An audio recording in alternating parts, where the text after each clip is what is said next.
Welcome, everyone. My name's Jordan Benchia. I'm the Executive Director of the VIN Foundation, and we are thrilled to have you join us for this annual Apply Smarter to Veterinary School webinar.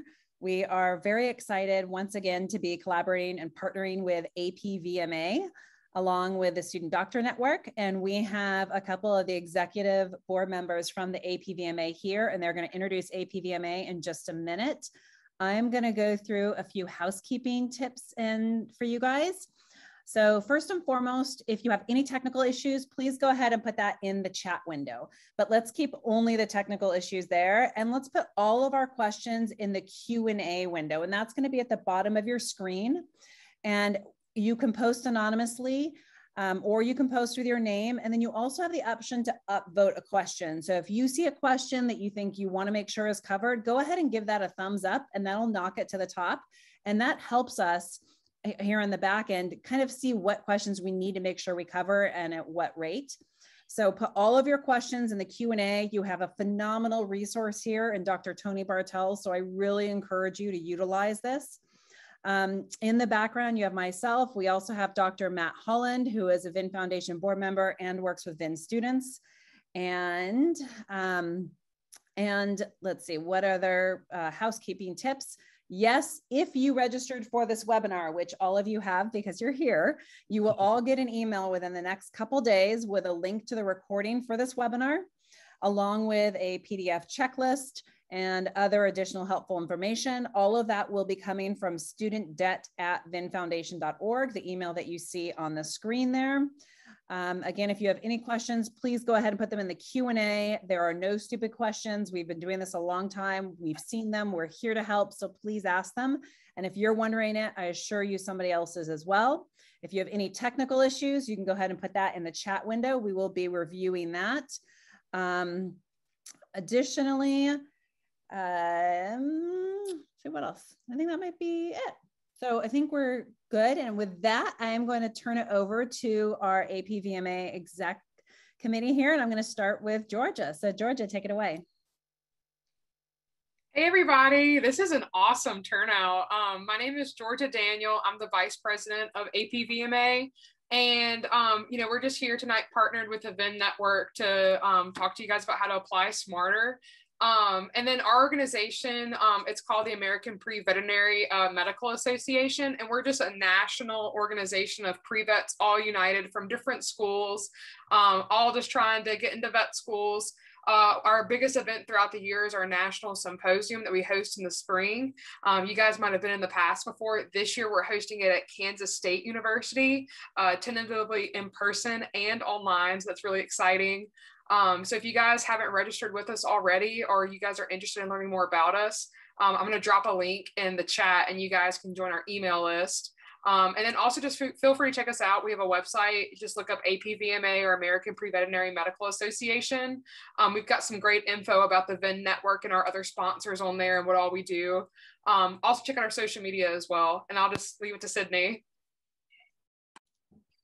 Yeah, thank you, Georgia. So kind of along the lines of what Georgia said, we do really encourage you to come to our national symposium this spring. Registration is open now, so if that's something you're interested in, it's a really awesome opportunity to get lots of hands-on experience and get to listen to a lot of different speakers and veterinarians that have been practicing for a long time and get all kinds of insightful knowledge. And just a little bit about me. My name is Sydney. I am president of the APVMA, and I am originally from Illinois. Shout out Matt Holland, also from Illinois. And I go to Iowa State University. So yeah, thank you all for having us. Wonderful. Thanks so much, Sydney and Georgia. We're thrilled to be collaborating with you guys again. So please, we encourage you, put all questions in the Q&A. I will be throughout the presentation coming in and asking Dr. Bartels those questions when they're relevant to the presentation. And then if we haven't gotten through all of them, at the end of the presentation, we will go through and answer any additional relevant questions. As I said prior, we will be sending out an email with a link to the recording within the next couple days.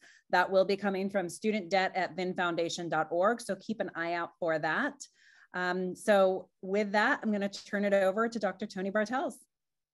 Great. Well, thank you, Jordan, and thanks for all that great information about APVMA, and welcome all to our annual Apply Smarter. So I know you've heard it bantered about a bit already, VIN, the Veterinary Information Network, and the VIN Foundation. So the Veterinary Information Network is a online community of veterinarians and veterinary students.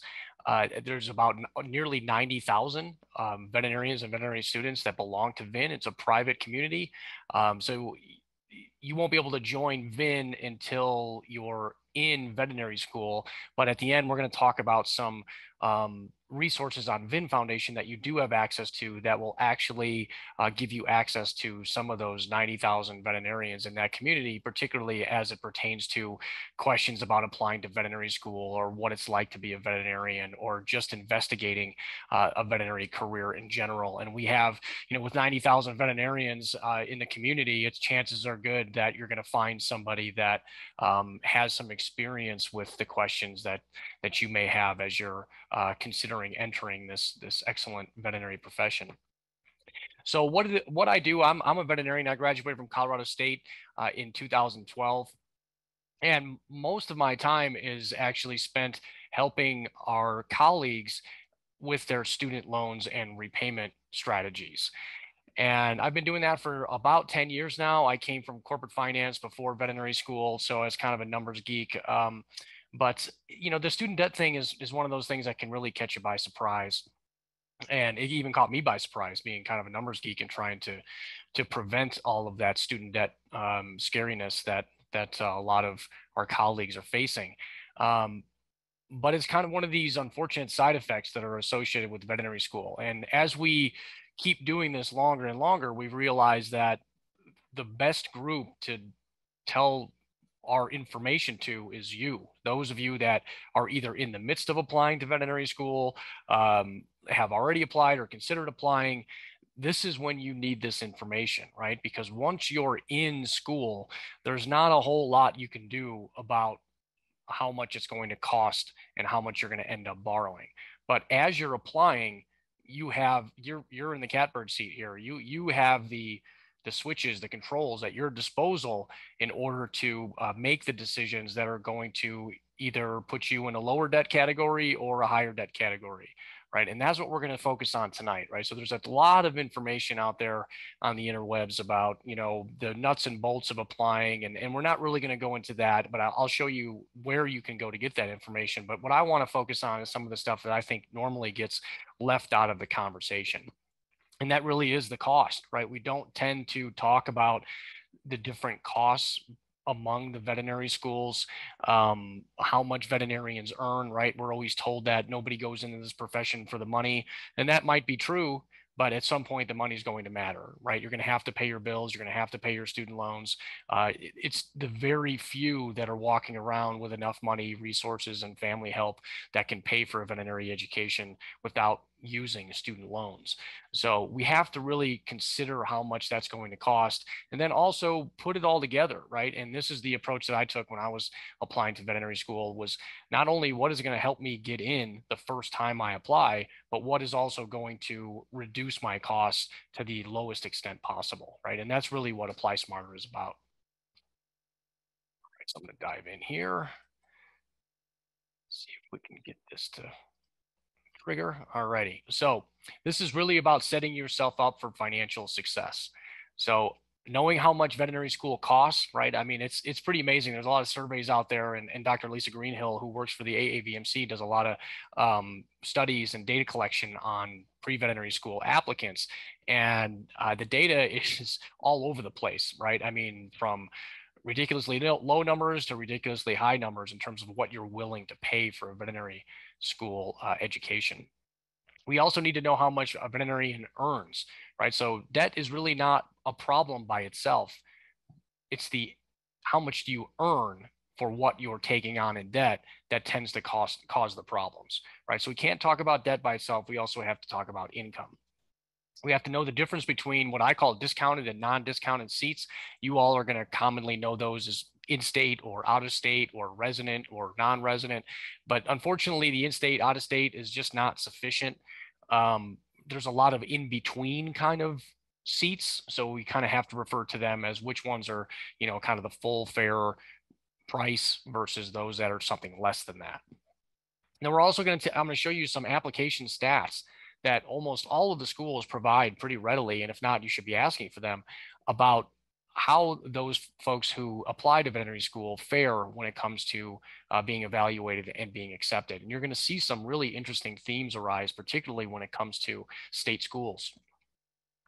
All right, so I'm going to ask you some polls here, and I have a platform called Menti that we're going to do that with. So you can go to menti.com, either open another window on your computer here, or if you've got your phone handy and not, you're not watching on here, you can pop open your phone. It's really easy to do these on your phone as well, alongside watching the presentation.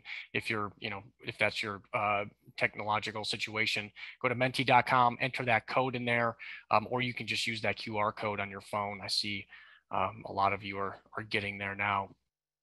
And the first question is going to fall kind of is going to be more of a visual representation of what Jordan asked you to put in that chat window. So you guys were all really eager there, but I kind of want to see what this looks like visually. I know this is going to be tough for those of you that are outside of the US, but do your best. This was the best image I could find to try this. This is the first time I've actually done this, so I wanted to see how it was going to pan out. It's actually pretty cool. I like it.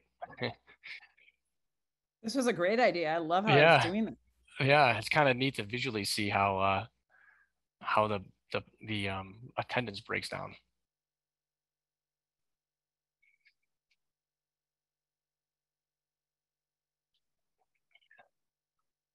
Very cool. Excellent. Like I said, just kind of looking through, and why I really did this is, again, not every state in the US has a veterinary school, but a lot of them do, right? And I wanted to see, are a lot of our attendees here tonight residents of a state with a veterinary school, right? And I see a lot that are. I mean, the overwhelming majority actually, it looks like. All right, cool. So thank you for contributing to that. It's really helpful and pretty neat to see that. Kind of falls along the breakdown of population centers too, right? So California, Illinois, Florida, Texas, East Coast, right? So I mean this is a lot a lot to do with just population density. All right, very cool. I'm going to go on to the next one.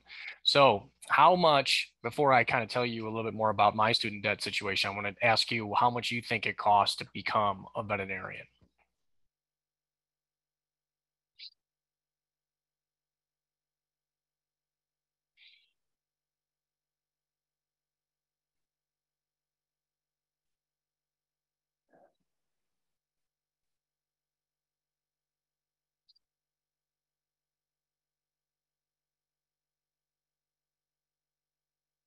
Pretty cool. See a pretty normal distribution kind of unfolding here. I'm really not sure. That's why I'm here. Thanks for your honesty on those.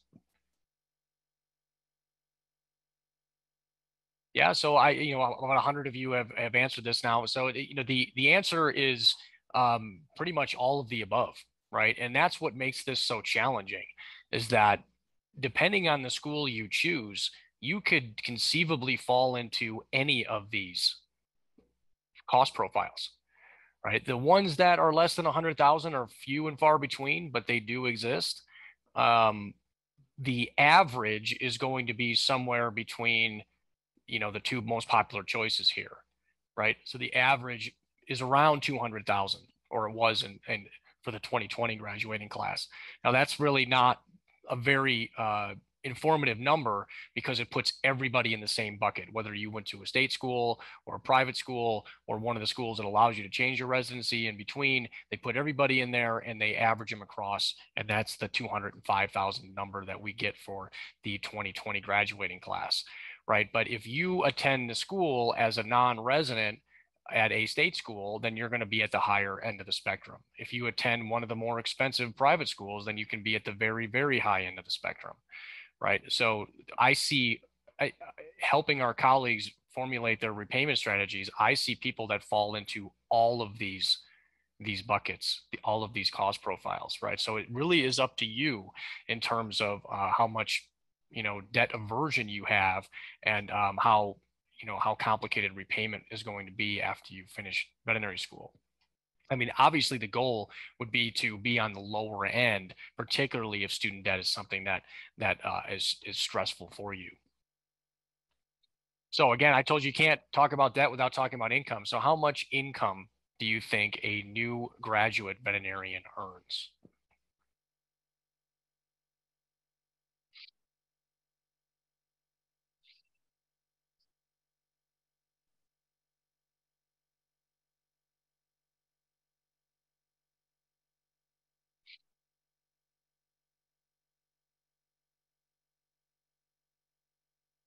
Right, very cool. Yeah, again, I mean the answer here, same as the previous one, is all of the above, right? It really depends on what you do after veterinary school, right? So the $30,000 to $50,000 has more to do with doing an internship or residency after school.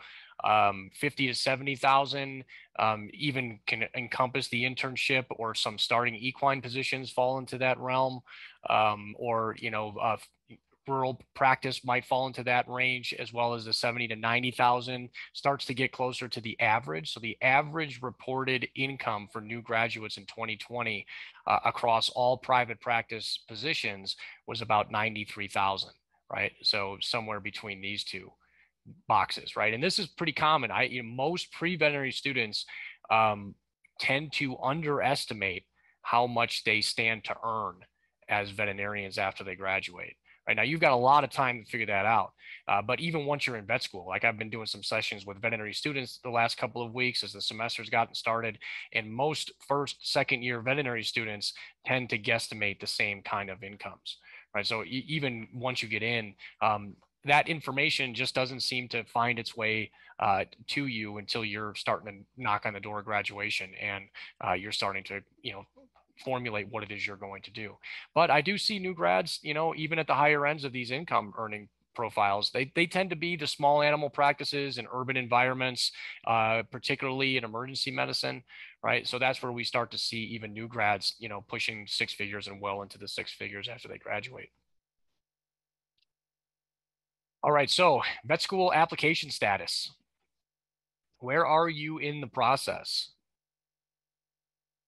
And this will help with just how much information we should be covering. I know that, the current cycle is closing next week, right? So you may have either submitted those schools already, or you're, dotting your I's and crossing your T's in anticipation of submitting that within the next week here.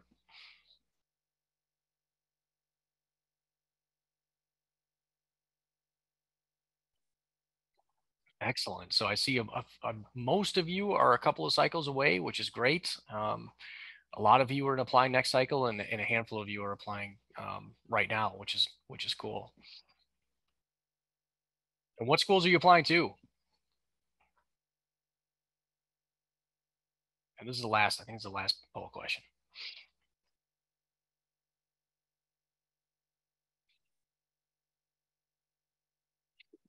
Everyone I can. Very, very honest. Let's see if I can get the. See, it doesn't seem to want to scroll.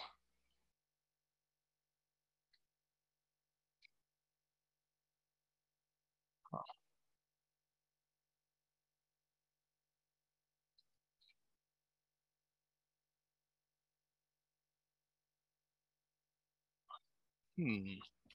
There it goes. Oh, what made it move? There, it's starting to move.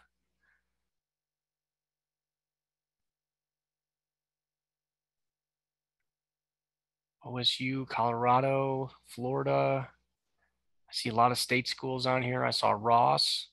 Not sure yet. Very cool. LSU, great. I see some LSUs. I've got some stats on LSU. I'm going to use as an example tonight. So, and I saw Go Green. I got a Michigan State has some good data that we're going to take a look at as an example. Very cool. University of South Florida. I'm not sure that they have a vet school, unless that's something I missed. UC Davis and Cornell, Maryland, Virginia. I just met with their students last night. UC Davis, Western, Midwestern. Matt, I'm not seeing any Illinois on here.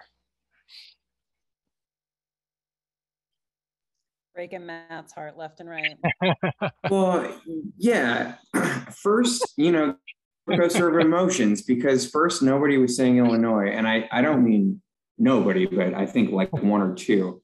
And then, we had like a ton of people indicating on the map, and Sydney gave Illinois a shout out, and now we're back to nobody again. I know. Oh, there's one. Oh, here we go. Yeah. There's one. That I think that might have just been a pity one. Like maybe somebody. Yeah. Hey, squeaky wheel gets the pity grease, and I'll take it. Yeah.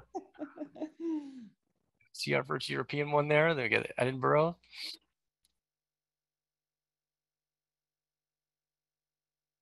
Texas A&M. We're going to talk about that one. Cool. All right. I see a lot of state schools there.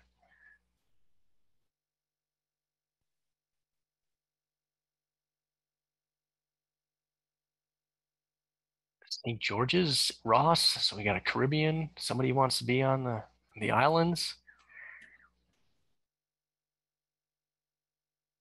All right. Anywhere possible. Yeah, I saw anywhere possible. I saw as many as I can. And we're going to talk about that tonight too. That's not something I would encourage. I would definitely encourage you to focus, and we're going to talk about, that's part of the Apply Smarter concept, is how do you narrow the focus to the schools, not only that you have a really good chance of getting into, but also that are going to hopefully keep your costs as low as possible. A lot, so I have a better chance of getting in. Yeah, I don't know that that's necessarily true. Just because you apply to a lot, that you'll actually increase your chances of getting in. And that's where some of the stats we're going to take a look at tonight. But thank you for filling out those polls. Those are some really helpful information. All right, so when we go through helping students and veterinarians with their student loan repayment strategies, I asked them for their student loan history and signalment. And signalment is kind of the base level information, a database that you're going to ask from your animal owners when you are trying to treat their animals when you're a practicing veterinarian, right? So we kind of riff off of that because everybody's brain is wired clinically. So we apply the same concepts to your student debt and how to think about repaying them. So here's a little bit of mine. So I'm married, 2-vet household with no kids yet. We do have two doodles, Maggie and Addie, and we're recent Colorado State University graduates. My wife finished in 2009, and she was a non-resident of Colorado State, and she went on to specialize in small animal internal medicine and practices here in Denver, Colorado, where we live.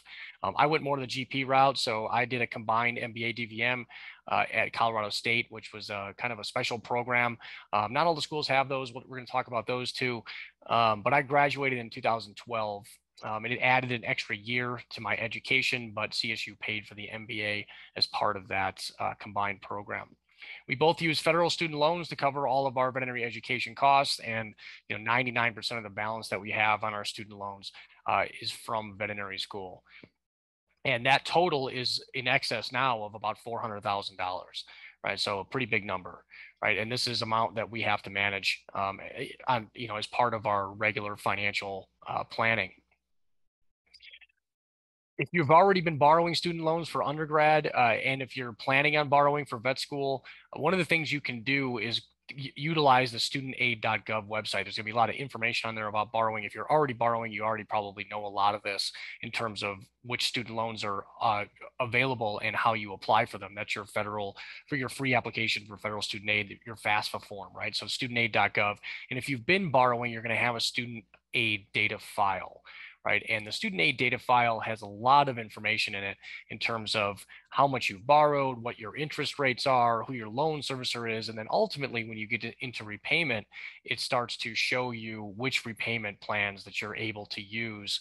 And then you're going to be tasked with choosing one of those repayment strategies after you graduate, depending on where you're going in veterinary medicine. We have a lot of tools available on VIN Foundation, the Student Debt Center. It's publicly available. It's always free. Anybody can use it, but they're designed specifically for veterinarians and veterinary students. And I'm going to actually take you over there and just kind of show you a sample of what this looks like. And I'm going to use one of the ones we did last night with the Virginia, Maryland students. So this is the VIN Foundation Student Debt Center. If you don't have student loans yet and you just want to play around with the tools and see what it would be like to borrow for veterinary school, this will take you directly to the in-school loan estimator.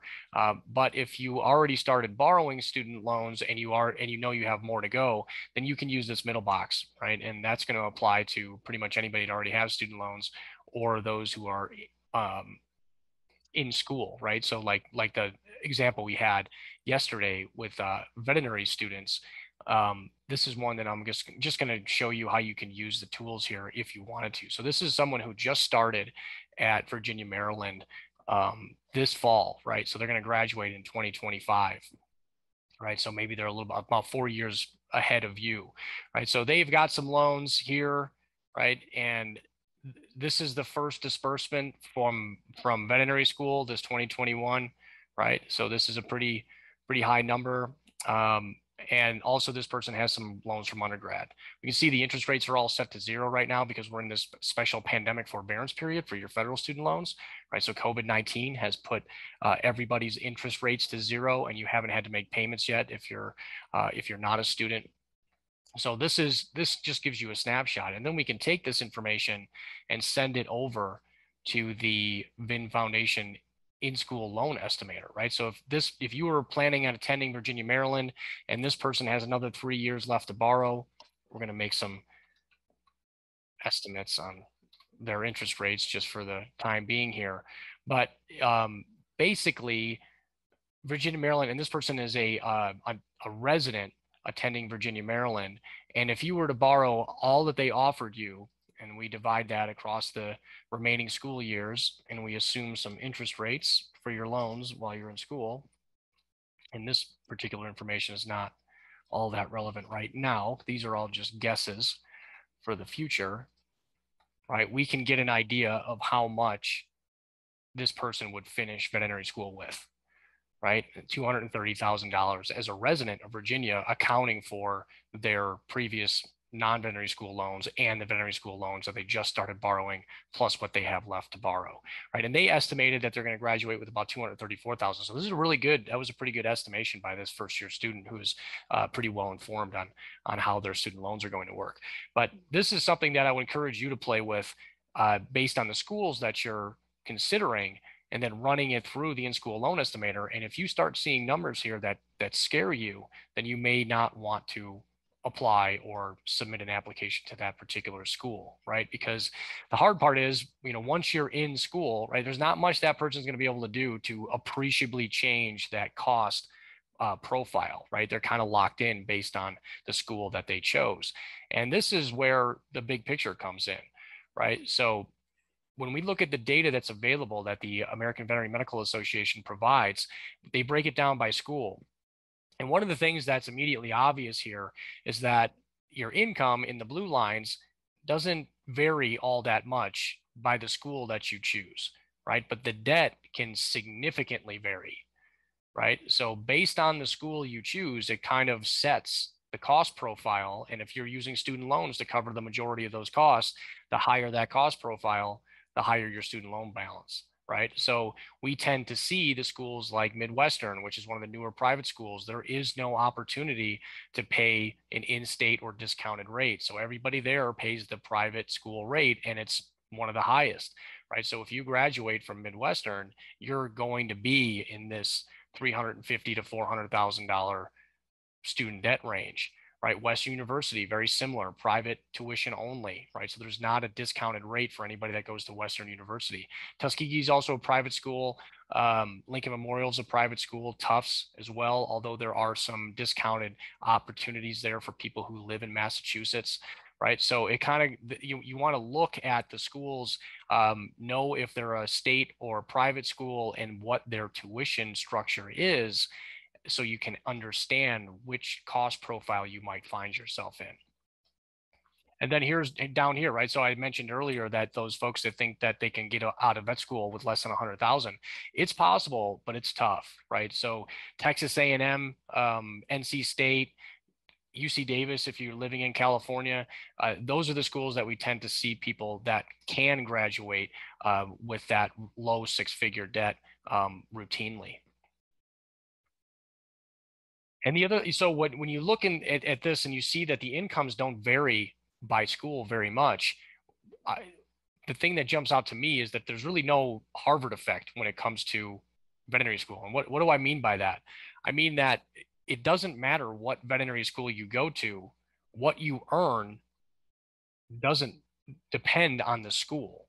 It depends on where you find yourself after school, right? So the geographical region that you're practicing, the practice type that you pursue, the specialty that you might be heading towards eventually, right? Those are the things that are going to determine what your income is as a veterinarian, right? Not the school that you go to. So there's no significant difference among the veterinary school new graduate income, but there is significant difference among the debt, right? So what that tells me is I want to minimize that debt as much as possible so I can increase the return on my investment in myself, right? So that the lower the dollar amount that I pay for that education, the easier it is for me to get or increase the return on that investment. So when we start to look at the incomes in more detail, like this is the 2020 graduating class, and I told you earlier that the private practice average is about 93,000. Right now, if you are interested in being a food animal practitioner, you can see it's a little bit lower. Mixed animals a little bit lower, right? Companion animal exclusive, so small animal practice, 96 to 97,000, so that's higher. So you can see where people fall among these various categories within veterinary medicine. In advanced training, these are the interns, right? These are the folks that go on to do internships and residencies immediately after veterinary school, and those incomes are pretty low. 205,000 is the average reported debt, but again, I already told you that that's a little bit misleading because it really depends on the school you choose, right? So if you choose Midwestern, right, there's no opportunity for you to graduate with $205,000 of student debt. But if you choose a lower state school, or like we just illustrated with Virginia, Maryland as an in-state resident, you're closer to that average, right? But that requires you to be an in-state student. Now, these over here on the right, these are just the average incomes immediately after school. The AVMA also has a lot of good data on what you can expect to earn as a veterinarian a number of years after school. And what we see is the farther you get from veterinary school, the higher your income gets to a point, right? And then at some point, you're either cutting back your hours or working less or retiring or whatever, but your income tends to increase pretty quickly in the first several years. It levels off a little bit, but then it still continues to increase with experience. The seat types that, the way that I refer to them, again, in-state, out-of-state, it's just not sufficient. And we're going to go into why that is in just a minute. But the in-state really refers to anything that is a resident seat or a discounted seat, anything that will allow you to pay something less than that private flat tuition rate. So out-of-state is the non-resident, non-discounted, or full price seat. So what Apply Smarter really is about is applying to the schools with the lowest cost to you as possible to help you increase the return on your investment.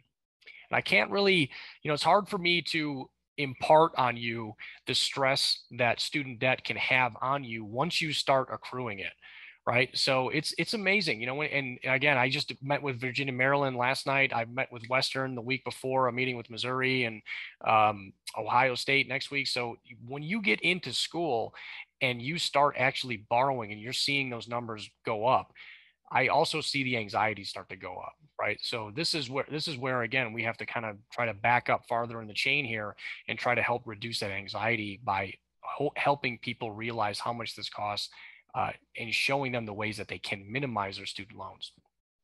When you're applying to vet school, the main gateway is through the Association of American Veterinary Medical Colleges. The Veterinary Medical College Application Service, or VIMCAS, so the half of you or so that have already submitted or plan to submit next year are probably very familiar with this VIMCAS portal, right? So this is going to be where you go to execute your application for the majority of veterinary schools. There's a couple of them that aren't in there, but the overwhelming majority are going to be in that VIMCAS system. So this is about thinking beyond a lot of those, what are my prereqs do I need?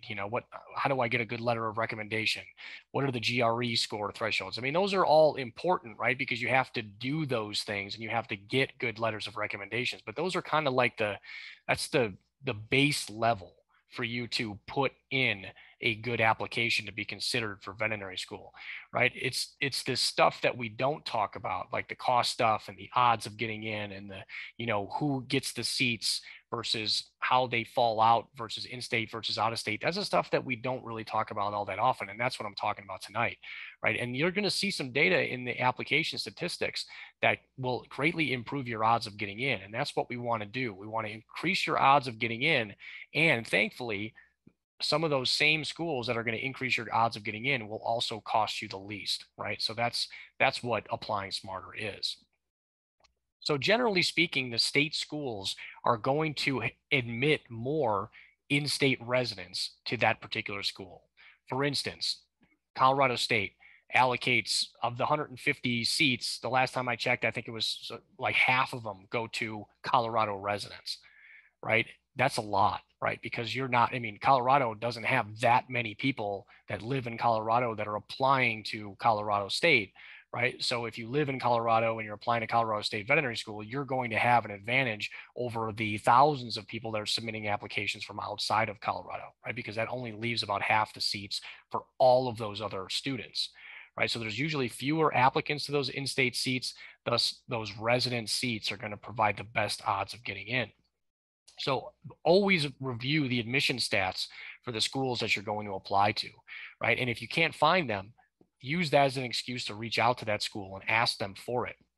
So I'm going to take you first to UC Davis, right? So this is a school that does a good job of kind of laying out these application statistics for various classes. So we're going to look at the most recent class of 2025. So this is the data. This was kind of exactly how I started when I approached applying to school, when I decided that, Colorado was going to be the one that I wanted to go to because of their combined program. And plus I wanted to live in Colorado. I, started looking at their stats and I saw something similar to what you see here on this UC Davis page is that, wow, well, there's 552 California residents that applied and 142 of them were offered admission, right? But the non-residents, there was fewer of them that actually applied, but way fewer of them got in, right? Or were offered admission, right? And that's the goal here is you want to get offered some form of admission, right?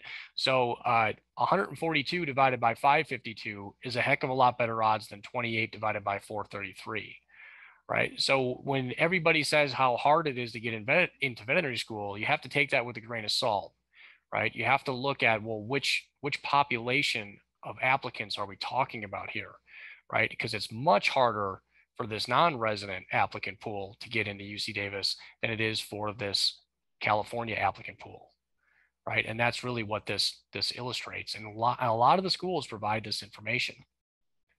LSU, same way, right? So if we look at LSU, they have some pretty significant stats. Now, they don't have the 2025 class up there yet, but 2024, that's the most recent one that we have stats for.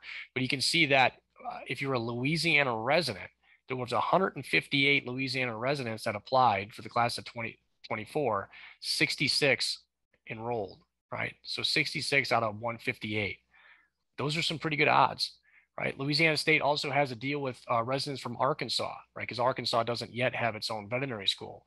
But if you can get in as part of this deal that they have with Arkansas residents, then they'll pay the in-state tuition rate, right? And there's a lot of schools that have those kinds of deals if they're a state that doesn't have a veterinary school, right? So here, even the odds 9 out of 52 are still better than 40 out of 658.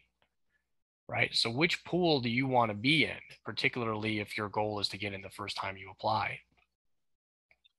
Right? So if we break these down numerically, 42% of Louisiana resident applicants were accepted, right? That's almost a coin flip, right? Almost half of the people that applied to LSU as Louisiana residents got admitted for the class of 2024. 17% of Arkansas residents, and then 6%. So this is when they talk about it's really hard to get into vet school, that's what they're referring to, is this general non-resident pool, right? If you're not a resident of Louisiana, or you're not a resident of California, and you're throwing your hat in the ring, you're throwing your hat in the ring against a lot of other applicants. So you better be a really, really, really competitive one if you want to get in this 6% pool, right? But if you want to increase your odds, you know, the numbers show you which pool is more favorable to be in. So here's Michigan State. They just recently updated for their class of 2025, right? And they have something similar, right? And this is, you know, and this to me, when I saw this, I thought this was perfect to illustrate tonight, because this to me is a little misleading, right? So they say 2,200 applications submitted, 222 offers made, so an acceptance rate of 9.9%, right? But that's not, you know, yeah, 9%, 10% acceptance rate, that makes it seem like it's tough, but you have to go the next level into the data, right? 348 Michigan applicants, 65 of them were selected, right? 65 out of 348. That's a lot better odds than 10%. Right, but then you come back over here, 157 applicants were selected out of the 1,239 applicants that were reviewed that were non-residents, not living in Michigan, right? So again, your odds of getting in are a lot better as a in-state resident to your state school than applying as a non-resident to others, which is why it generally doesn't make sense to apply to as many schools as possible, right? Because ultimately you're going to find yourself in the non-resident pool for a majority of those applications, right? So unless you're, you know, super stellar applicant, right, those non-resident seats tend to go to some of the most qualified applications. So your first test here, comparing your veterinary school costs. Where do you want to go and why? Think about not only, you know, that list of schools that you provided in that poll question. Why do you choose those schools that you chose, right? Is there a specific reason, or is there a specific person or program there that is drawing you to that particular school? Or is it strictly just a location preference, right? Some of these, to me, the cost differences are way too high for location preference, right? You're going to be paying that for a long time. So again, you're not, as we showed earlier, you're not going to earn any more or less because of the school that you choose to go to. Does student debt stress you out? If it does, then you definitely want to keep your costs as low as possible. Is there a discounted rate for you? The answer is always yes, right? So even if you live in a school or a state that doesn't have a veterinary school, and your state doesn't have a deal with any other veterinary schools, there's still an opportunity for you to get a discounted tuition rate. We're going to talk about that in just a minute. What are your estimated living expenses, right? So it's a little bit difficult to work while you're attending veterinary school. It's not impossible, and a lot of students do it, but it can be challenging, right? So I don't know what the average credit hours you're carrying as undergraduate students might be, 12, 14, 15, maybe 17. But when you get into veterinary school, I think we had somewhere between 21, and I was doing a combined MBA, I think I had 21 up to 27 credit hours per semester, right? That doesn't leave a lot of opportunity for anything, you know, sleeping included. Right. So it's very difficult to find a job that's flexible enough that's going to pay you something that's worthwhile in order to make that sacrifice worth it. So you may end up borrowing even to cover your living expenses. It's quite common in veterinary school. So, you know, how much is it going to cost you to live in the particular place that you're targeting for veterinary school? Will you have family assistance? And what kind of scholarship opportunities are available? Not all schools have scholarships, and some schools are much better at providing scholarship dollars than others, right? So those are things that you're definitely going to want to investigate as part of your application strategy. Okay, so when we start looking at some of the data, again, you know, it should make logical sense, right? If you attend a state school as a resident, you can end up on the lower end of the borrowing spectrum.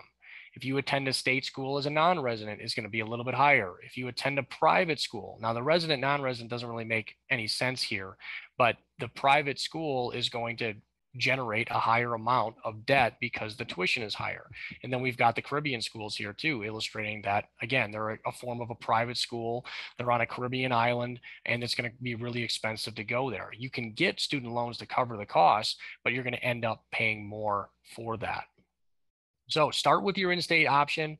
If your school or your state doesn't have a veterinary school, investigate some of the regional programs that have arrangements, in various interstate arrangements like WICHE, the Western Interstate Commission for Higher Education.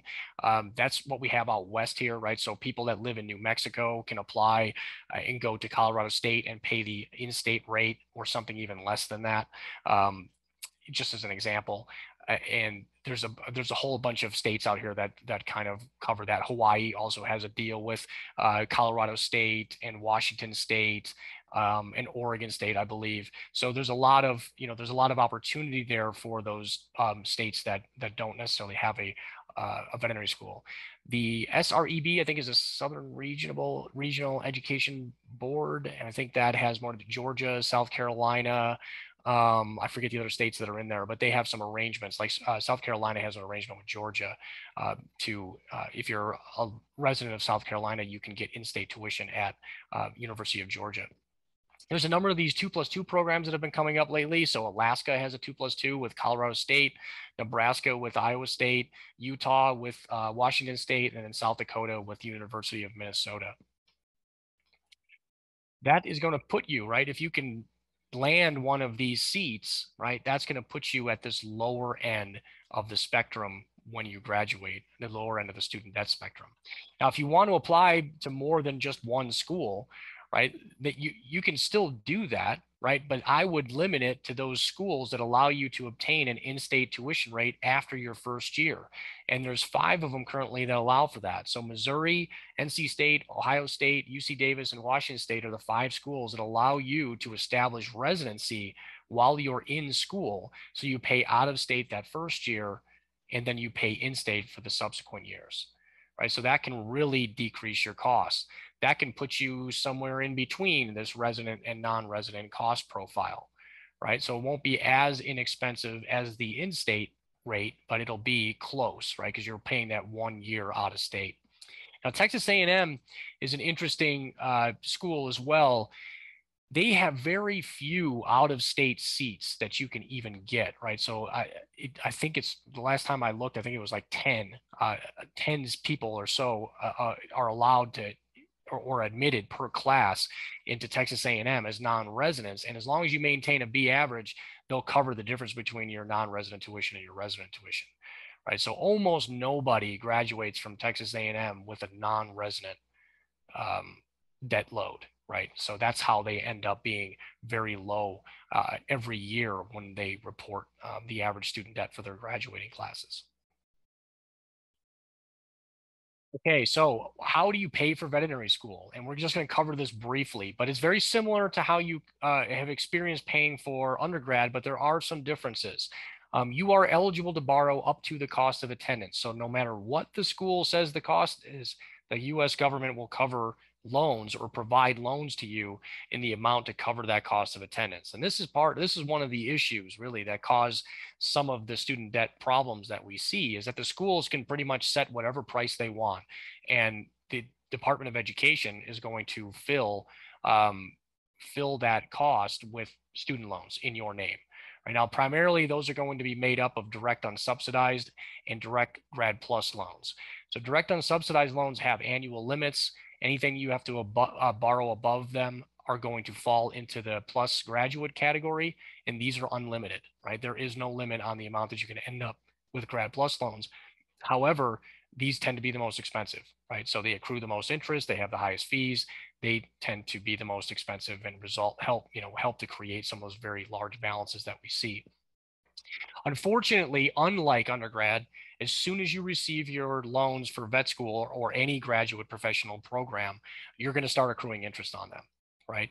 Outside of this special pandemic forbearance period we're in, you will accrue interest from the day you receive those loans, right? So the less you can borrow, the less interest you'll accrue, the less you'll have to manage in repayment, right? So the interest can be a pretty sneaky amount. And when you're borrowing $300,000, it's almost like another year's worth of tuition of interest that accrues by the time you graduate.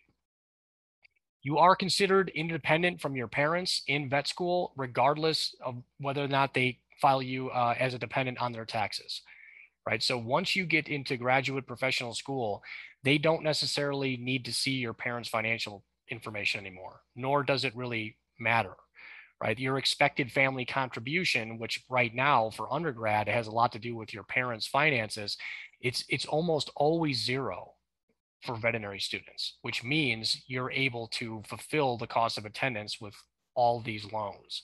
Right now, in very rare cases, if you've got a pretty interesting job that you can still earn some income, or you have some appreciable assets when you get to veterinary school, or you're married and your spouse has a decent income, your expected family contribution can be greater than zero, but it's very, very rare, right? So in the majority of cases, veterinary student expected family contribution is zero, which means they're eligible to fulfill the cost of attendance with all of those student loans.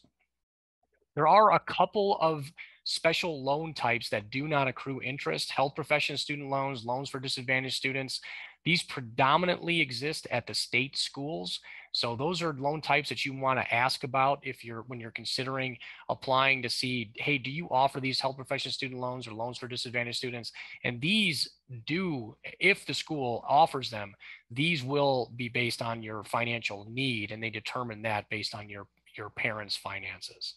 So these are, again, these are some pretty low numbers in terms of how much you can get depending on the school you attend. But anything that you can do to try to reduce the amount of loans that accrue interest will help manage or help you reduce the amount that you graduate with.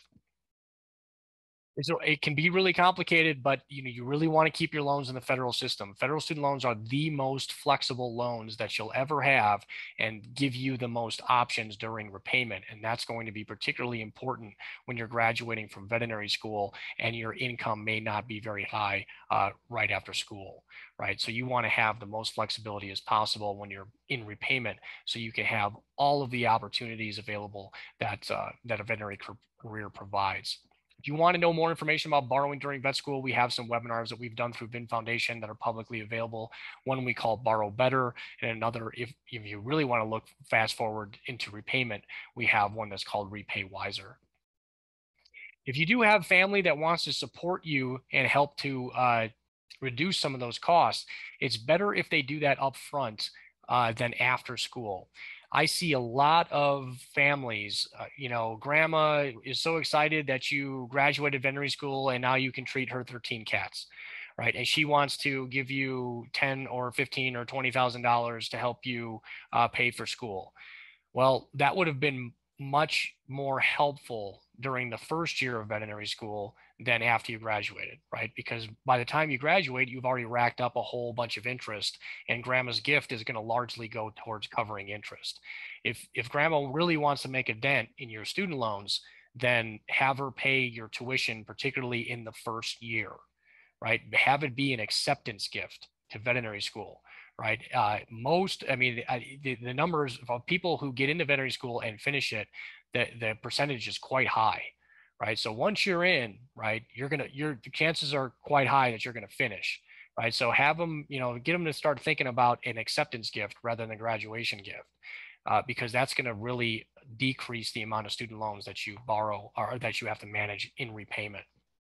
So it'll reduce the interest on your student loans. It's actually more favorable from a tax standpoint for them to pay your tuition versus just give you a gift of money that goes towards your student loans. And it'll help you to, again, reduce the amount that you have to manage in repayment. Private or non-federal loans, I would avoid. Now that's not always possible for an undergraduate education, but once you get into veterinary school, as long as you're attending an accredited veterinary school and you're eligible for U.S. federal student loans, private loans are unnecessary, right? And your federal student loans are just too flexible, and no other private loan actually has that kind of flexibility, that you really have to avoid those private loans during veterinary school, right? They can actually limit your options after graduation, depending on the details for those particular types of private loans. All right. Any questions on odds and costs? Yes, lots of questions in general. Oh. You guys are doing fantastic with the questions. We have over 60 already. Oh, wow. Okay. We've got 20 answered and 44 lined up. So somebody wants to know what the 2-and-2 program is. Yeah, so the 2-and-2 program, so I'll use Nebraska and Iowa State as the example. So you start your first 2 years of veterinary school. So pretty much anatomy and physiology and a lot of the supporting subjects are covered at University of Nebraska. And after you finish those 2 years, you get added to the Iowa State class as you're entering that 3rd year of veterinary school.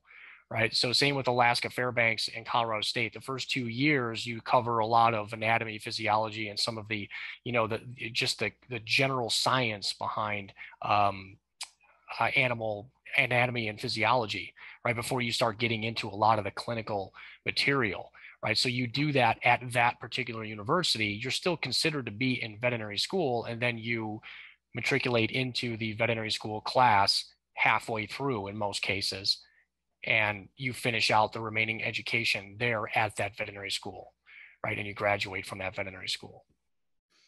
Okay, wonderful. So we have quite a few questions about international students, and is there any help, any suggestions for them? Well, so international school, if you're an international student, the first thing to do is find out if the veterinary school that you're targeting actually takes international applicants.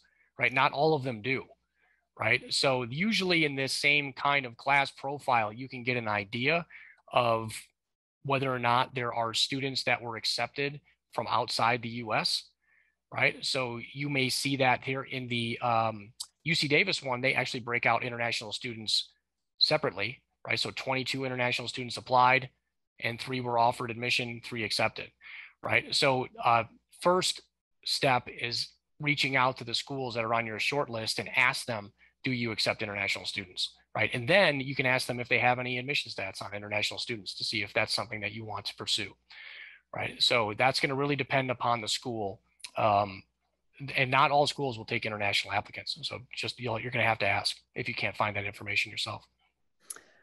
Okay, so a couple other questions. How many times application cycles do you recommend applying if not admitted the first time? Ooh, that's a great question. I don't know that I don't have an answer for that. I mean, you can look at some of the, where did I just see that? Oh, Colorado State, on Colorado State's page. Of course, it was Colorado State's page. Yeah, I was looking for Colorado State's application statistics. And they actually, I think they show, now they don't show as much detail as I'd like them to show, but they showed, I believe down here, how many, here we go. So out of all of the people that were admitted, the lion's share of them were applying just that first time, a few of them twice, right? So some of them twice, and just a very, very handful 3 or more times. And in this, not all schools will provide this information, but this is another good piece of information to ask the admissions office if it, for the school on your list, how likely is it that I'm going to be accepted if this is my second time, third time, fourth time, right? Now, I will say, and this, again, I haven't seen any studies on this. This is just kind of an observation on my part, that the more times you're applying, it tends to end up in this diminishing returns kind of profile, right? You will see this as, as you're applying second, third, fourth time, the higher the number is, the less likely it seems your chances are, right? Now, I don't know if that's true or not, because a lot's going to depend on, the reasons why you didn't get in the next time and how you change your application from one time to the next, right? And there are always exceptions to the rules, but you can kind of see this as an illustration of what I'm talking about. This is not uncommon, right? Your best chance is the first time, right? And as the more times you apply, it does seem to result in more diminishing returns. Okay. And It's a lot of really good questions here. Some of them I'm just keeping for towards the end because they're more general, not specific to this. Okay, well, I can jump back in if that's go for it. All right, great. So X factor, and this is, this I think would be a good one to apply to if you're applying a second time, or if you're really just, and this was kind of me, right? I really didn't know what I was going to do if I didn't get in, right? I didn't know if I could afford to wait another year to apply a second time, right? So I really, really wanted to put, my best foot forward the first time I applied, right? And this is where I'm going to encourage you, and I get in trouble for this all the time, but reach out to the dean's office for the schools that are on your short list, right? Ask if you can meet with them, right? Demonstrate your interest, ask them lots of questions, investigate the program and see what it is about that program that makes you want to go there, and start asking questions about it, right? I was a career changer, right? So I had a prior career in engineering and corporate finance, and I didn't have the prerequisites that were required to even get in. So the first thing I did was I set in a meeting with the admission counselor, who was a veterinarian at Colorado State, and said, hey, this is where I really want to go. This is me. What do you think? And she pretty much laughed at me the first time I was in her office, because I didn't have all the prerequisites, right? I didn't have a traditional background. I didn't have enough animal experience, right? But I started asking, all right, well, how do I, tell me how I can do this? How am I going to get in, or how am I going to demonstrate that I'm actually a good applicant for this program, right? That's where I learned about the combined MBA DVM program. That's where I got the confidence to keep moving forward. And it was almost like a little bit of a challenge, right? So, I mean, kind of getting laughed at in that first meeting was like, all right, well, I'm going to keep digging, and I'm going to improve myself enough to make sure that I actually be considered, this next time that I'm going to apply. Right. So, I get emails from, hey, did you tell a bunch of pre-vets to, reach out to dean's offices? And I'm like, yeah, I do. Right. Because I think that if you actually establish a relationship with them, it goes a long way in terms of, indicating your sincerity. And it also puts a name to the paper and a face to the application. Right. So you're not just some electronic collection of data, right? You're actually a real person. And maybe that they've even met either virtually or in person, if we can ever get back to that again, right? That, those things I think go a long way. Ask them about scholarships, right? Again, not all schools offer scholarships, and some schools are really good about it. Other schools are really terrible about it. On average, the AAVMC has some pretty good information about the average award. And here we can see that a little less than half of all veterinary students receive some kind of scholarship, and the average award per year is a little bit less than $6,000, right? So now again, some schools do a really good job. UC Davis is a great example of this, right? So they've got some pretty outstanding scholarship for anybody that's paying tuition there that averages out to about $7,000 per year, right? But, those are things you're going to have to ask and uncover, right? It's not going to also necessarily be right out there in the open, right? So there's another good reason to set up those meetings with those dean's offices. Do they interview, right? This tends to be a particularly stressful topic with pre-veterinary students, right? So some of them apply to schools to avoid interviews, right? They'll only apply to ones that don't require interviews. And, some of them, you can't avoid it, right? They may offer you, or they may require you to do some kind of an interview, right? So know if that's something that stresses you out, or whether or not those schools actually require interviews. We had a couple of students last summer who were attending UC Davis who wrote some great blog posts on interview tips. Right. So UC Davis does these multiple mini interviews, which tends to scare the crap out of everybody. Right. But Kamira wrote some, how to approach them and how to kind of take the edge off, and just, if you know a little bit about how they are structured going forward, that can go a long way in terms of reducing anxiety. I've also put those links in the chat window, so anybody can go there and check the podcast episodes and blog posts. Great. Yeah. And they're still students at school now. So, I mean, it wasn't too long ago that they went through those particular interviews. So, those are some really good, firsthand experiences on how that works.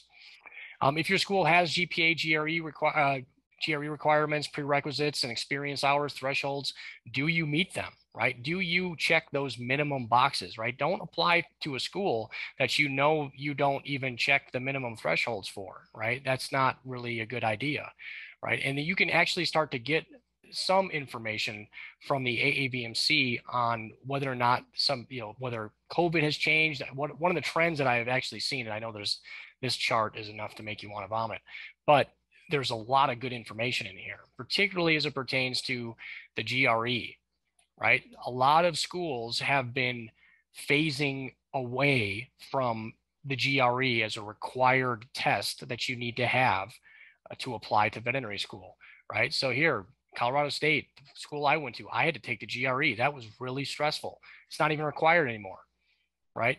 Now, there are some schools that may replace the GRE with some other kind of test, or you can see that here, they've been waiving them for particular application cycles because of the pandemic, right? But a lot of the schools are kind of shifting away from requiring the GRE, right? So don't take the test if you don't need to, right? But if you do need to, because it's a requirement of the school that you're targeting, Louisiana State requires the GRE, right? You're going to have to take that test, right? So there's a lot of, and this actually has a lot of really good information. It shows you the non-resident seats versus the resident seats, whether or not they have a contract available with another state, right? So Mississippi State has a deal with South Carolina residents and West Virginia residents, right? Oklahoma State, Arkansas, they have a deal with Arkansas, right? So that, this is a good place to kind of scan just to get an idea of, what kind of opportunities are available. Washington State is probably one of the most confusing, right? They have deals with Idaho and Utah and Montana. It's great. There's a lot of opportunity for all of those residents of those states because they don't have a school, but it becomes very confusing, right? So if depending on where you live, you can start with a chart like this just to give you an idea of which schools have arrangements with other states, maybe that that's not your own. Right. And then, we've already kind of covered this, but the pandemic has changed a lot of things, right? We're seeing them waive GRE requirements, where we're seeing them lower experience thresholds for animal hours or research hours. Those are things, again, those are reasons to reach out to the dean's office and say, hey, this is how much experience I have, or I've been having a hard time getting a lot of research or animal experience because of the pandemic. Are you guys considering something else instead, right? And those are reasons to get your foot in the door to establish that relationship with the dean's office. All right, so some of the recent veterinary school applicants, this is Dr. Lisa Greenhill's data, and she does a lot of work with pre-vets and has a lot of data out there. And some of this I'm going to show you, hopefully, that you can learn from it, right? So what we see from some of the recent pre-vet applicants is that the cost of applying is more of a stressor than the cost of the education, right? And I saw some of that in the registration questions that you submitted, right? That you're particularly stressed out about how much it costs to apply to veterinary school, right? And yeah, it can be expensive, especially if you apply to a lot of schools, right? But the schools you choose are going to generate differences in the hundreds of thousands of dollar range, right? So whether it costs you $500 to apply or $2,500 to apply to school, your goal is to save $200,000, right?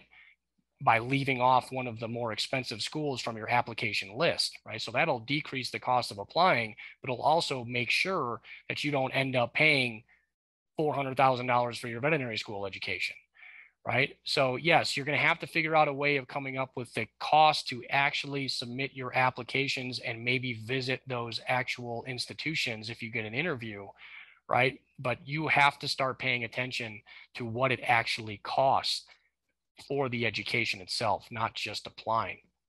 On average, we see that applicants apply to 5 veterinary schools, right? So you can apply to 5 veterinary schools, make it your in-state school, and 4 of the ones that allow you to switch your residency after the first year, right? So you can still apply to those 5 schools, but do it smartly, right? Do it in a way that's going to help you save on your educational costs as well as decrease your cost of applying. So on average, it costs about $2,500 to apply. And Amber wrote a great blog detailing this out, right? So I think she was a very typical average applicant that ended up attending or is currently attending UC Davis. But it was kind of funny when she actually laid out all of her costs, she hit the average almost on the button, right? So you can get an idea of, from her experience on, how you get to that $2,500 amount. You all indicate that you're willing to pay about $1,200 per month to service your veterinary school debt after you graduate. In order to do that, that is going to require you to graduate with about $110,000 of student debt, or you're going to have to figure out a way to earn about $163,000 after school. Both of these things are extremely hard to do, right? Not impossible, but very hard, right? So this to me suggests that there's a little bit of a financial disconnect between how much it actually costs to become a veterinarian, what you can stand to earn as a veterinarian after school, and how managing debt works, right? So spend some time with the math. I know that finance is not necessarily everybody's favorite topic, but it's extremely important, right? I mean, again, it's one of these ugly side effects that you have to deal with if you're not walking around with $200,000, $300,000, $400,000 to pay for a veterinary education, right? But so the sooner you can figure it out, the easier it is to manage. So the best time to consider your costs is right now, right? As you're applying, right? Ideally before you submit the applications, right? As you're researching schools, right? But even if you've already submitted your applications, right? You want to, know what the cost could be for all of those schools if you get one of those acceptance letters, right? But it really is hard, right? Don't tempt yourself to pay more than you have to in order to be a veterinarian, right? It's really, really hard. And it's extremely rare that somebody, let's say, and this is an actual person I've met that lives in Colorado, applied to Colorado State, also applied to Ross, got waitlisted at Colorado State, decided to go to Ross, now has $380,000 of student debt, right?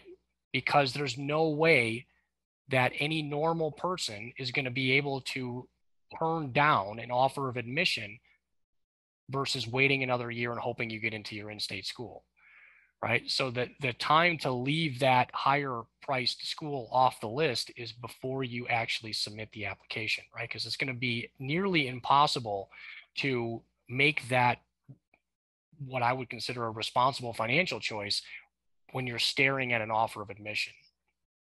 And once you get in, there's not much you can do about the cost, right? The costs are going to be the cost. I showed you, I mean, even if you can get some of the most beneficial scholarships that are out there, those are pretty rare and really competitive, right? So most people are going to end up borrowing the lion's share of their costs, and they may get some scholarships peppered throughout, but it's not going to appreciably reduce your student debt balance. Student debt is stressful. I see people with $100,000 of student debt walking around like it's the end of the world. And I see people with $500,000 of student debt that are walking around without a care in the world, right? The answer is somewhere in the middle. So, the less you have, the easier it is to manage, right? Always. So, but the more you have, you can still manage it, but it's very complicated and you have to be very, very careful. So your best odds of acceptance usually align with your least expensive options, right? That's what applying smarter is all about. That's a win-win in my opinion. There's no Harvard effect for vet med. You're not going to earn any more or less regardless of the school you choose to go to.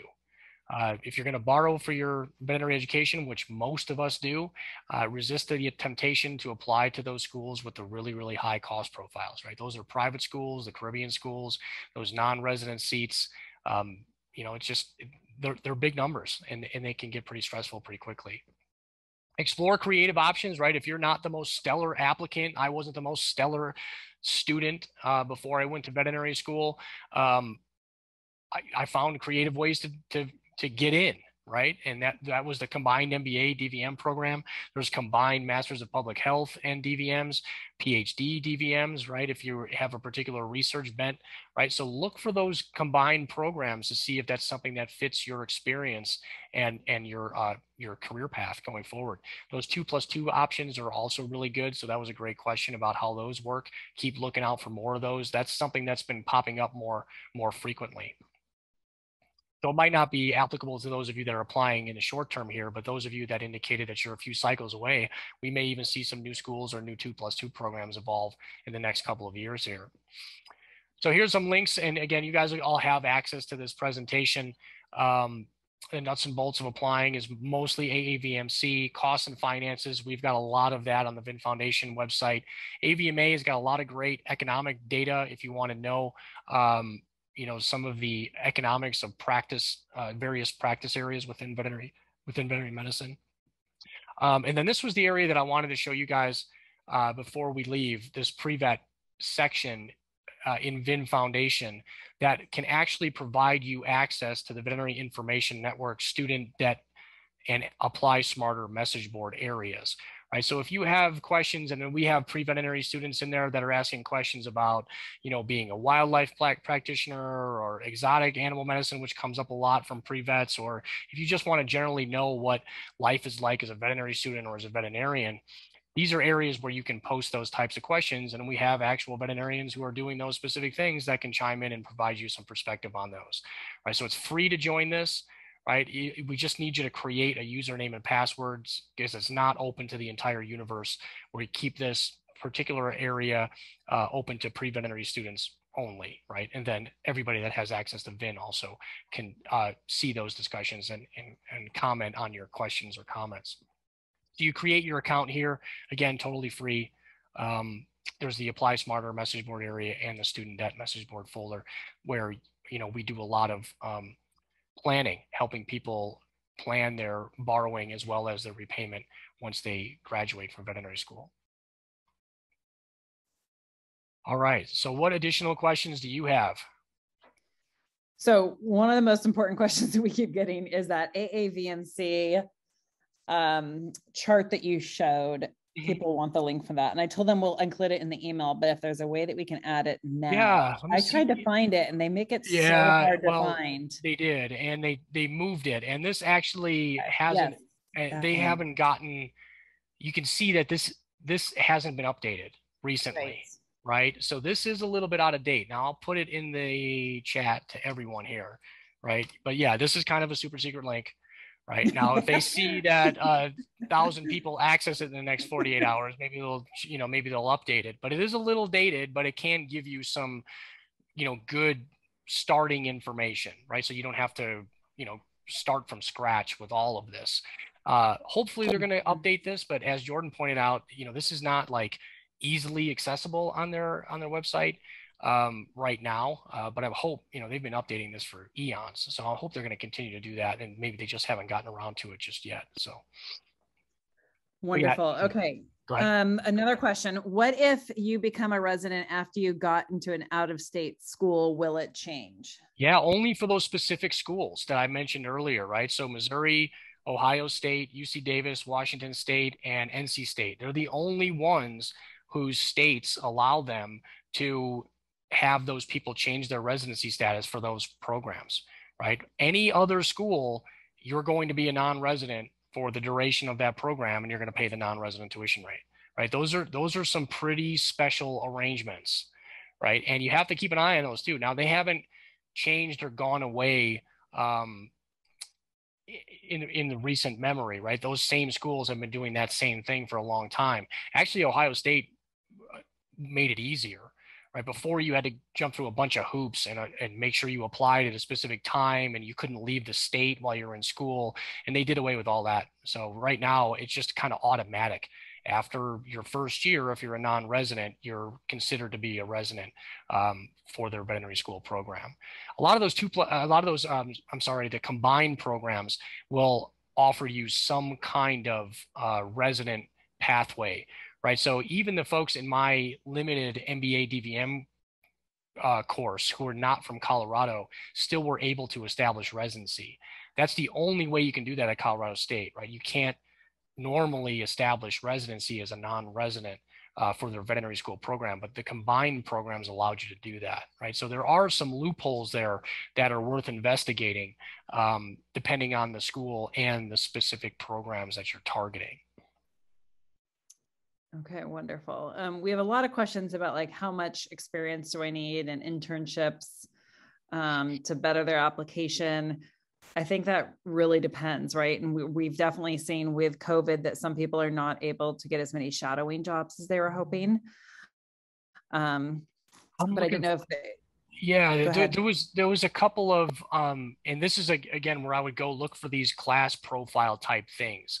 Some of them, and I'm trying to find the one that I saw before, showed some average experience hours, and maybe it was the Davis one.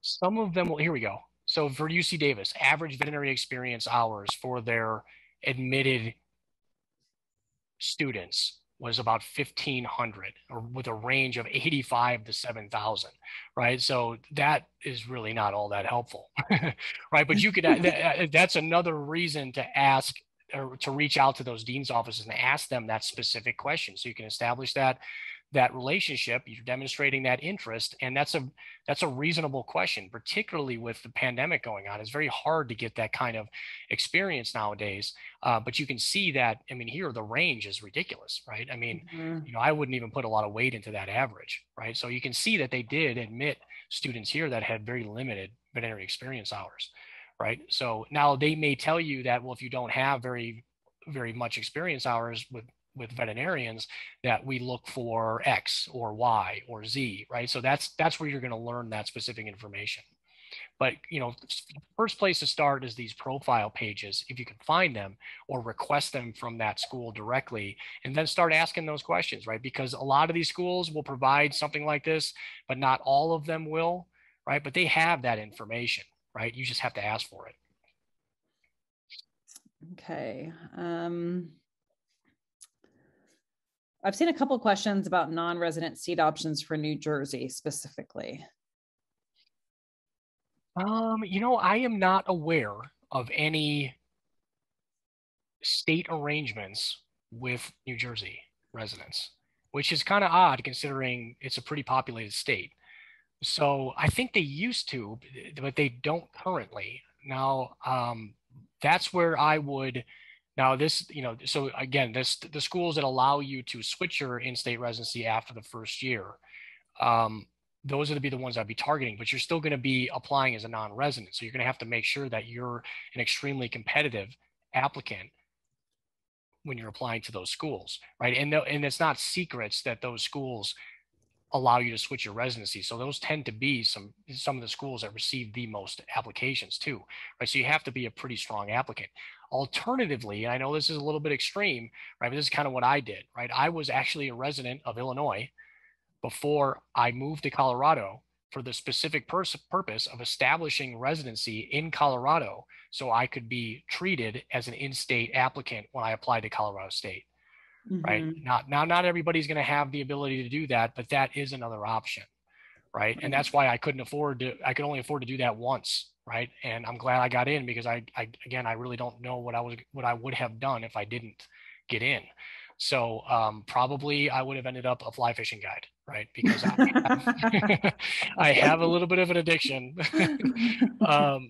But I didn't actually find that until I got into vet school. So that's kind of one of those interesting, you know, Back to the Future kind of, you know, timeline weirdness things. You know, would I even have found fly fishing if I didn't go to vet school? So who knows? Interesting questions to ponder. Okay, well, we've got plenty more. Yeah. So a couple of people are asking, does residency take 1 year to establish? I think it depends on where you live. Yeah, right? For sure. Yeah, so that's generally a good rule of thumb. I mean, that's what it was in Colorado. I had to live here for a year. I had to file a state tax return here, and I had to demonstrate that I was moving here for a purpose other than going to school. Right. Which is, that was a little bit of a tough one. Right. So, because that was ultimately my goal, but you can still do that, but it will probably take you a year or so to establish that residency. Okay. So somebody had, these questions keep popping. Okay. Why is Texas A&M application so rigorous? Is this due to the low cost and the high amount of applicants? This is a rather, you know, newer school.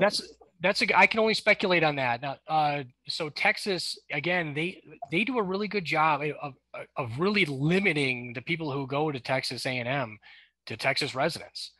right? So they're kind of protective of that, which, they can do, right? I mean, it's a state school. And I think that that's what drives a lot of that, right? And again, because they have so few non-resident seats available there, I think they want to keep that, maybe exclusive. I don't know. I can only speculate there, but I'm not really sure why they don't choose to stay in VMCAS. Maybe they used to and they didn't like it, or they just get too many applications to consider, right? That's one way to control the number of applications you get too, right? Maybe they don't want to go through 5,000 applications a year, right? So that's one way to limit the pool if you're only going to really consider in-state students and a handful of out-of-state students. So again, that's all speculation. I really have no idea, but it does tend to make Texas A&M highly competitive, particularly for non-residents of Texas. Mm-hmm. Somebody said, I've heard of people spending a gap year to save money for school. Is this cost effective? I wouldn't call it cost effective, right? You think about it, again, veterinary school is so expensive. Unless you have an extremely lucrative job in that gap year, it probably doesn't make a lot of sense, right? And if you have an extremely lucrative job in that gap year, you may not want to give it up to go to veterinary school, right? So that's a tough one. I mean, again, you consider what the average person who graduates from undergrad with a bachelor's of science degree earns. A lot of what you're earning is going to go to covering your living expenses and getting your experience hours while you're applying to veterinary school. It's not like you're going to save a significant amount of money that's going to appreciably decrease your school costs, right? So that's a bit of a ruse, I would say, these days, right? I would, 30, 40 years ago, maybe that could have worked. Not so much today, right? What's your opinion on this is kind of opening what's your opinion on non-AVMA accredited international schools, as they can be very cheap? I really don't have an opinion on them because, the accreditation process, I think, is a good thing in terms of at least establishing some baseline standards, right? So it's really hard to comment on schools that don't have or haven't pursued those same kinds of standards. So I really can't comment on them. But if you're going to come back and practice in the United States, it's going to be more difficult because when you graduate from a non-accredited institution, it's much more difficult to get licensed as a veterinary practitioner in the US. You have to jump through a lot more hoops and you have to demonstrate clinical competency. If you graduate from an AVMA accredited institution, all you have to do is pass the NAVLE. And I say all you have to do, it's not like that's automatic easy, but it's an 8-hour multiple choice test, right? Whereas the exam to demonstrate your proficiency and get your license as a non-US or a graduate from a non-accredited university, it's much more difficult, right? And time, cost, and the test itself is extremely challenging. So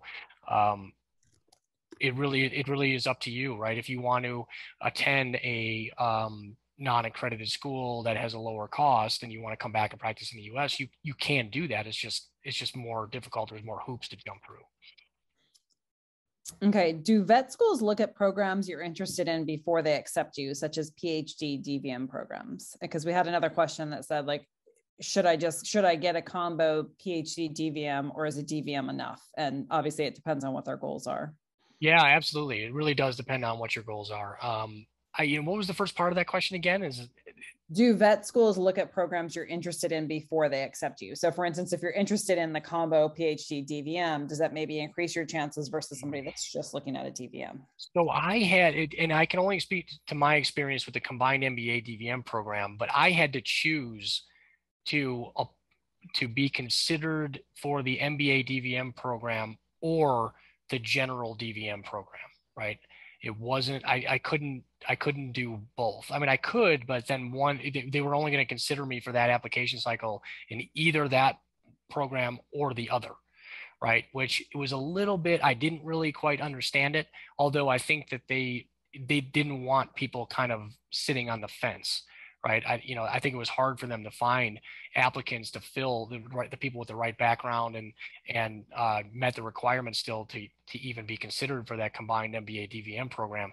They didn't want you to kind of like jump ship too easily, right? So they drew kind of a line in the sand. They're like, well, you can apply for the DVM only if you want next year if you don't get into the combined program, but your odds are going to be better if you were considered in this combined program this year, right? So at that point, it was kind of like, all right, well, I want to get in this time, so I'm gonna go that route. But that's going to be very program specific. You're going to have to ask those specific programs if they'll consider you for simultaneous classes, right? So somebody's asked, looking through the non-resident acceptance rates for most vet schools, what rate would be considered as better than others since they're all fairly low?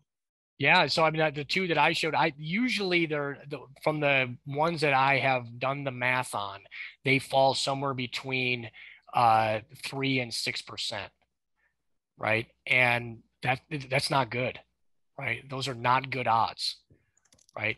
Now, and if you're good enough to get into that 3 to 6% pool, you're probably more than good enough to get into your state pool, right? So that's kind of where I would be looking. Like you look at a school like NC State, because again, they're one of the least cost schools and they have that ability to change your residency status after the first year.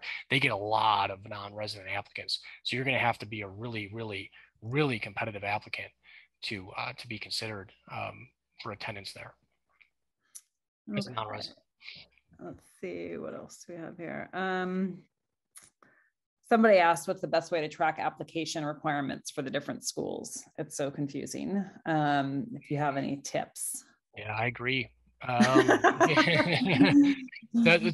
tell you, the biggest tip is to narrow your focus, right? If you kind of come into it thinking, well, I'm going to apply to 20 schools, well, you've got a lot of homework to do, right? Yeah. But if you are going to limit yourself to 3 or 5 schools, it becomes a lot easier to really research those 3 to 5 schools in depth, right? So, narrow the focus, right? It's not reasonable to apply to dozens of schools, right? Narrow your focus to your top choices, and ideally try to focus on the ones that are going to cost you the least. Okay.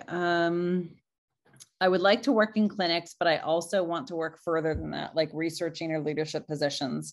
Would a PhD in veterinary medicine also be, or in veterinary science also be recommended, or would a DVM be okay? Oh, that one's a little bit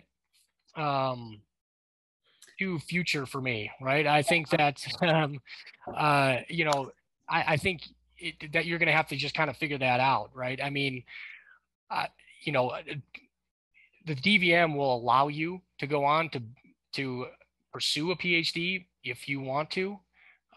If you're really into research now, right, then you may consider doing a combined PhD DVM, right? So, those are, again, they kind of look at students on application for those specific programs. It's no small feat to do a PhD DVM can be like a 7 or 8 or more year commitment, right? So they're not they're making sure that they're convinced that these are the people that are going to be able to navigate that kind of commitment, right? So, and that is going to have you demonstrating some significant interest or experience in research to be considered for a combined PhD DVM.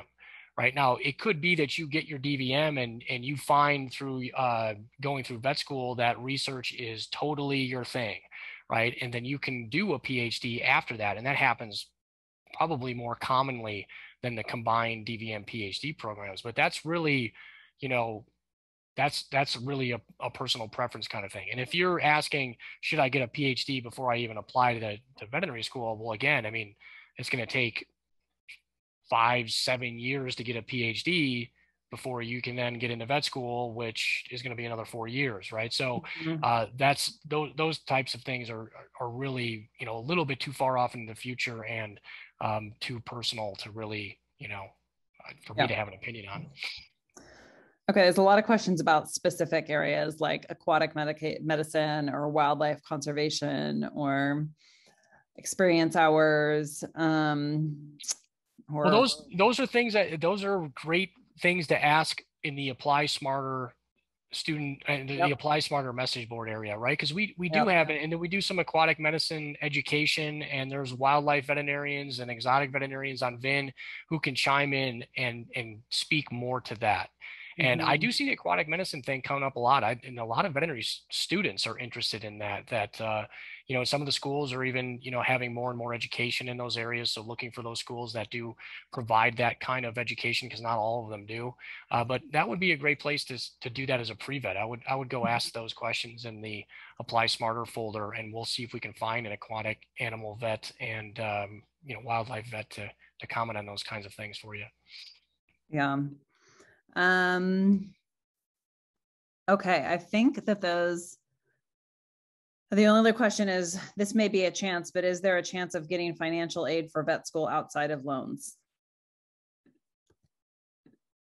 What do you mean by outside of loans? That's, yeah, I'm not sure. Yeah, I mean, other than scholarships, grants, and, you know, paying for it in some other manner, right? Those are really the only, I mean, you know, the funds have to come from somewhere, right? So you're either applying for scholarships, then somebody else is going to pay for it, or you were able to save up enough money to appreciably decrease the cost from your own funds, or you're going to take loans, right? I mean, those are really the only three options for paying for a veterinary education. Okay, the last one is, somebody asked, why wouldn't an application be reviewed? But I think that that's a much larger question. Well, I think, no, I think it's a good one. An application would not be reviewed because maybe you didn't complete it, right? You didn't meet the minimum thresholds, right? Or, you know, most of the time it's because it wasn't satisfactorily completed, right? So, you know, you can submit the application, but if it doesn't have all of the required elements for a given school, then they're not going to analyze it, right? Or consider it. So that's why you see those differences between, hey, well, the school physically received 1,500 applications. There were 1,300 that met our minimum consideration threshold, and that was the number that we then went on to consider for, you know, admission to our program, right? So again, you know, you can pay to use VMCAS and submit incomplete applications, and they just won't be considered, right? But you don't want to do that, right? That's a waste of your time and a waste of your money and a waste of, you know, time on the other end, right? So make sure that you're checking all of the boxes. Some of them, you know, some of the schools require supplemental applications in addition to what you submit on VMCAS, right? So if you only submit the VMCAS application and you didn't submit the supplemental, well, then they're not going to consider your application because it's incomplete, right? So it most likely has to do with not meeting all of the minimum thresholds in order to have your application considered. Right.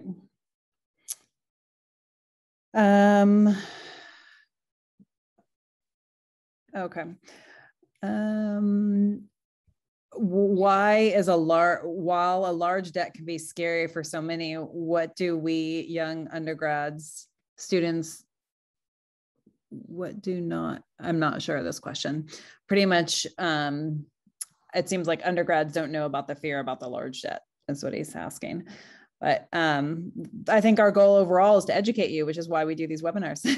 Yeah, for sure. Absolutely. So yeah, start investigating, you know, start looking at what it costs, and, you know, the differences between the school costs that are on your short list, right? So again, if you have 3 to 5 schools that you're seriously considering, put them down in a spreadsheet, look at what it's going to cost to attend each one of those. And if there's significant differences among them, then ask yourself why, right? Well, what am I going to gain by paying that additional amount to receive that education, right? So, and are you comfortable? That's right. That's where you can come back to that the VIN Foundation Student Debt Center and start looking at some of those numbers, right? Is that a scary number for you, right? At some point, the number is probably going to, give you some eye-opening anxiety, right?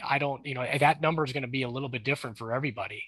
So, you kind of have to start considering that. And then if you really want, if you've got a budget now and you start to think, well, what happens if I'm earning $100,000 a year as a veterinarian and I've got $350,000 of student debt? How is that going to play out over time? Right. And that's where that's when the anxiety, I believe, when students start to feel that anxiety is they get to second year in veterinary school or third year in veterinary school, and they can see the light at the end of the tunnel and they're like, oh my God, I'm going to graduate. And they're looking at their student loans. They're like, oh my God, I'm going to graduate. Right. And they don't know how they're going to facilitate that next part of it, which is not just being a veterinarian. It's how am I going to pay the cost for this, right? And I think we have to figure out a way to back up that light bulb moment to where you are now, which is in the application stage, instead of waiting until you get to vet school, where again, the cost is going to be what it's going to be at that point, right? You're not going to have any appreciable way to change it once you're in. We also have the cost of education map. Now we're working on updating this as well, but you can put your state of residency in here and start to look. Actually, you know what I'm going to do, because we had the question about New Jersey and I thought that was a great question. Yeah. And we don't have any more questions. So okay, I'm just going to we got through all 93. Wow. Great. Well, thank you everybody in the background who's helping to do that, because I know that I didn't answer 93 questions. So you can use your state of residency here, and we're going to list the schools and essentially rank them from the least expensive to the most expensive, right? And not all the schools around here, but again, it's kind of just to give you a ballpark idea, right? So if you live in New Jersey and New Jersey doesn't have a veterinary school, and to my knowledge, and I think Dr. Mears told me that they don't have any arrangement with any specific state, this is going to show you what your next least costly option are. And you're going to see some themes here, right? So number one, and this is number one a lot, is NC State. It's because it's one of the least costly schools, period, and it allows you to establish in-state residency after the first year, right? So NC State's going to be number one for a lot of non-resident applicants. But again, you're going to have to be a pretty highly competitive applicant. Washington State, number two. This is another one of the schools that has relatively low tuition, but also allows you to establish in-state residency after the first year, right? So number three is Missouri, right? That's another one of those schools, right? So we didn't make this stuff up, right? This is from pulling together all of the data on all of the tuition and fees and the living expenses and how much student loans cost based on the interest. And we roll that all through a huge, ugly spreadsheet and calculate out which is the least expensive, which is the most expensive based on your state of residency, right? So here you can start with something like this to help you understand, ballpark what your costs might be. And if there's numbers on here that scare you, then make sure you leave those schools off the list, right? This is why I encourage you to leave Midwestern off the list, right? They're routinely in the 400,000s. Right? Ross, routinely in the upper 300,000s. Those are big numbers. Those are difficult to manage no matter where you find yourself in veterinary medicine, right? If you want to have, kind of the most flexible options, you want to keep those costs as low as possible. And there are still ways to do that, right? So, again, even from New Jersey, if you don't have an in-state school, NC State, Washington State, Missouri, even UC Davis, and this doesn't account for the grants that they give those students who are paying tuition there that they often don't advertise very well, right? So alternatively, you can try to move to one of the states that has the school that you're interested in attending that will help you establish residency and increase your chances of getting in alongside decreasing those costs. Wonderful. We know that we've got people here from NC State because we saw that in the very beginning. Yeah. Yeah. Okay, that's it from a question perspective. Thanks everyone that's been hanging in here. Is there anything else, Tony, that you have? We will, just as a reminder, we'll be sending everybody an email out within the next couple of days. It'll be coming from studentdebt@vinfoundation.org. So keep an eye out for that. Are you going to do your fish quiz? Yeah, well, I didn't see anybody. Did anybody put any guesses on what those are? No, I don't know if they knew what that there was going to be a fish quiz. It's possible they thought those were cool photos of fishes. Well, but I mean, if anybody has any guesses, I mean, so these are both caught in Colorado. So they are salmon, sockeye salmon. Anybody? So it's rainbow trout. Kind of, yeah. Well, sure. Ted and Fred is good too. Thank you, Dr. Mears. So kind of a sock. Does anybody know what so it's a version of a sockeye salmon, but these are both caught in Colorado and we don't have access to an ocean here. So we have a type of landlocked salmon, sockeye salmon. Does anybody know what the name of that is? We had the kokanee. Kokanee? Yep. Yeah, kokanee. So yeah, so Miranda got that one. So the top one is a trout. It's not a rainbow trout. We have cutthroats in Colorado, and this one actually is a hybrid between a rainbow and a cutthroat. So they call it a cutbow trout. So they grow really big in certain places. Oh, so, Miranda fly fishes as well. All righty. Yeah, nice. Okay, excellent. So then Georgia wants to know from APVMA, zoomed in or actual size? That is the actual size. This one might be benefiting from a little bit of a zoom, the kokanee, but the cutbow, I mean that is one of the biggest trout I've caught in Colorado. So what size is that? I don't measure them. But roughly. Because I would say that that's probably 32 to 34 inches and probably weighs about 15 pounds. Wow. Yeah. It's a large one. Yeah. Okay, wonderful. Anything else from you, Tony, or you, Georgia? Thanks, Dr. Mears, for helping with the questions. Thanks, Dr. Matt Holland as well. Well, thanks for having me. I mean, I know that this went way longer than I was anticipating, but you guys asked a lot of questions, and I was happy to kind of go through it, and hopefully you take some nuggets out of here. And I wish you all the best in your applying to veterinary school and your veterinary careers. And if we can do anything to help along the way, just let us know. Wonderful. Anything from you, Georgia? No, just hanging out. It's really great information. I'm actually applying right now, so it's good to keep in the back of my head. I do have NC State on my list because I'm from North Carolina, so go Pack. But yeah, and I enjoyed the fishing stories as well. I like to fish back home, so mine aren't as quite as big as those. Well, you come out to Colorado. It's a dedicated effort. Yeah, you gotta come out to Colorado. Put it on the list of places. I need to. Yeah. Thanks, everyone. Keep a lookout in your inbox. And as always, you can email studentdebt@vinfoundation.org. And then we also really, really encourage you utilize that vinfoundation.org/pre-vet app and put in your questions on the Apply Smarter message board. That is a huge wealth of information from a large veterinary community. So we encourage you to reach out, and thanks everyone for being here. Have a good evening or day, depending on when you're watching this recording. Bye-bye. Bye all. Thank you.